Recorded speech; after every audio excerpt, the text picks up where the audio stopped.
La literatura se ha pensado de muchas maneras, desde conceptos críticos y teóricos hasta diálogos interdisciplinarios que ponen sobre la mesa diferentes interpretaciones de lo escrito. Una visión que envuelve la discusión alrededor de la literatura es su estrecha relación con el mundo material, con la realidad que circunscribe tanto autores como lectores y que se inmiscuye en la construcción ficcional que una obra. Bajo esta perspectiva, es importante tomar a consideración la función de mediación entre el plano intencional y el mundo trascendental, recordando a Mukarovsky, que ejerce la literatura. Esta no se desarrolla como un mero ejercicio de imitación, donde el intercambio semiótico se da a través de signos móviles y delimitados que refieren a otros de forma inalterada. Es decir, que no podemos hablar de un ejercicio de reflexión en el que la literatura, en su construcción ficcional, hace las veces de espejo del mundo real. Para Bakhtin y Medvedev, la literatura misma realiza una operación de refracción sobre el medio ideológico al cual está suscrita, y a su misma vez, al momento de la recepción, vuelve y refracciona otras esferas. Este proceso metabólico transfigura y proyecta la imagen que la ficción hace sobre el mundo real. En este sentido, podemos estudiar a través de la correcta inserción en los textos el resultado de estas operaciones dentro de la literatura nacional. Esto, más que brindarnos un panorama histórico o sociológico, nos permite explorar las tensiones dentro del canon que se forman alrededor de lo que se entiende por literatura colombiana, explorando diferentes aproximaciones a conceptos como la identidad nacional, la relación con el proyecto de modernidad y la configuración del Estado. El canon literario se compone de distintas obras que para la crítica literaria trascienden en la cultura. Sin embargo, en la construcción de la literatura nacional observamos diversos vicios que intervienen en la estructuración vertical de esta. En este video conversaremos acerca de dos obras que nos plantean maneras distintas de concebir la nación dentro de la literatura colombiana. Por un lado, Dolores de Soledad Acosta de Samper y por el otro, La Vorágine de José Eustacio Rivera.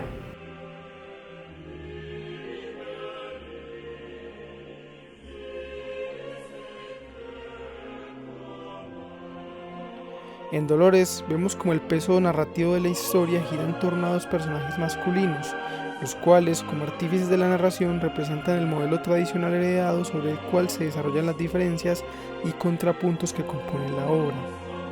Basilio se nos es presentado como un personaje representante de su estatus y de su clase social, pero de esta misma manera también como representante de sus vicios. La obra muestra a modo de refracción la condición social de la cultura criolla elitista de mediados del siglo XIX, de manera que se evidencia su carácter fuerte e inamovible, pero de fondo se entiende que sus cimientos débiles hacen que la estructura se tambalee. El edificio, entonces, se llena de grietas. Para Pedro, Basilio resulta en un personaje problemático, pues revela la inestabilidad aristocrática de la organización social. La obra, en ese sentido, dialoga con una noción de una modernidad al borde de la crisis, pues el proyecto trasnochado de nación no logra cobijar a todos y la estructura social empieza a subdividirse y a dejar la operancia bajo nichos. De esta forma, podemos encontrar el diálogo que realiza la obra con modelos al interior de la tradición literaria. Se trata de una novela costumbrista centrada en la vida de sus personajes. Sin embargo, no coincide por completo en retomar las formas de la composición de las heroínas románticas convencionales. En esta novela, la mujer alza su voz en alto y en público. No tiene que estar narrada por alguien más, por lo que puede utilizar su propia escritura para encontrar una voz interior.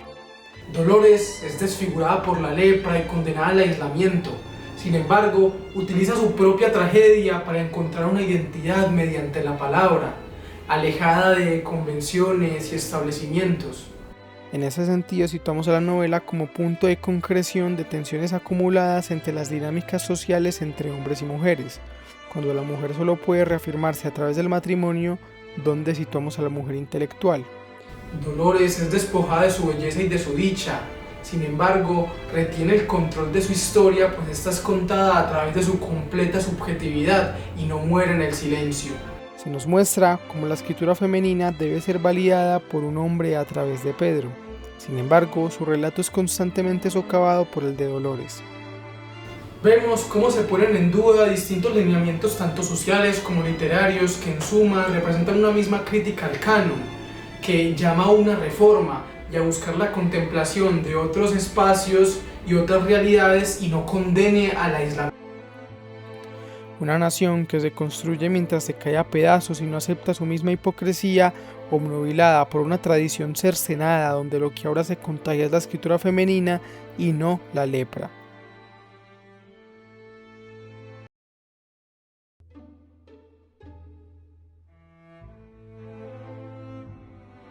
En la vorágine nos sumergimos en los llanos colombianos y en la selva amazónica. La narración se construye a través del manuscrito que dejó Arturo Cova, que es poeta y pobre, donde nos cuenta su historia con Alicia y su viaje por los llanos y la selva. Estos textos son editados por un tal José Eustacio Rivera, lo cual nos introduce mayor ambigüedad en la narración de los hechos y en la escritura del mismo Cova. Los personajes todo el tiempo giran alrededor del relato del narrador, se presenta desde su perspectiva pero también la superan, pues en ocasiones se nos deja entrever el engaño. Cova busca encarnar un ideal de masculinidad que no tiene y constantemente se está reflejando en los otros personajes de la novela. Se plantea a sí mismo como el héroe romántico, pero rápidamente se ve superado por las condiciones de su contexto. Esos valores ya no bastan para cubrir la realidad de una nación fragmentada y consumida por el fracaso de su proyecto de modernidad. Que Cova sea poeta no es algo despreciable, sino todo lo contrario. Nos permite enfatizar en la superación del ideal del poeta romántico y de su visión de las relaciones y la naturaleza. La selva es bella y majestuosa, pero sobre todo es violenta y vengativa. La novela se adentra en esta brecha que deja la búsqueda de modernización, toma elementos de otras tradiciones y las incorpora en su composición y permite explorar otras maneras de narrar que se alejan del costumbrismo. Esta crisis, representada entre la contraposición entre civilización y barbarie, está presente a lo largo de toda la novela y va virando entre diferentes situaciones y personajes. La fuerza destructiva de la naturaleza se impone ante la modernización acelerada y el resultado que esto deja es la violencia. Este tema no solo está presente en la construcción narrativa de la obra, sino también en su forma. Se nos muestra de manera visceral y despiadada, de forma fotográfica. Para José Eustacio Rivera era necesario mostrar la violencia como un eje fundamental sobre el cual entender la nación colombiana, las caucherías como un lugar en el infierno donde se desata la locura. Masacres realizadas por los caucheros en beneficio del negocio, tortura y esclavitud para quienes deben pagar sus deudas eternas. La denuncia política es clara, atrocidades que impunemente ocurrieron a manos de las empresas caucheras en las selvas amazónicas. Al final, todos terminan devorados por la selva y lo único que logra salir es la palabra, el testimonio, aquello que en verdad puede formar una nación. Estas dos obras nos permiten entender que el canon literario olvida obras importantes y relevantes en la construcción de una identidad histórica nacional. Es cerrada y no permite el encuentro con otras vertientes existentes, periféricas y más alejadas del centro. En ese sentido, entender la importancia de estos elementos nos puede ayudar a confeccionar una noción de tradición literaria lo suficientemente fuerte para sostener la identidad que se busca formar. Quizá lo mejor sea que a todos nos trague la selva.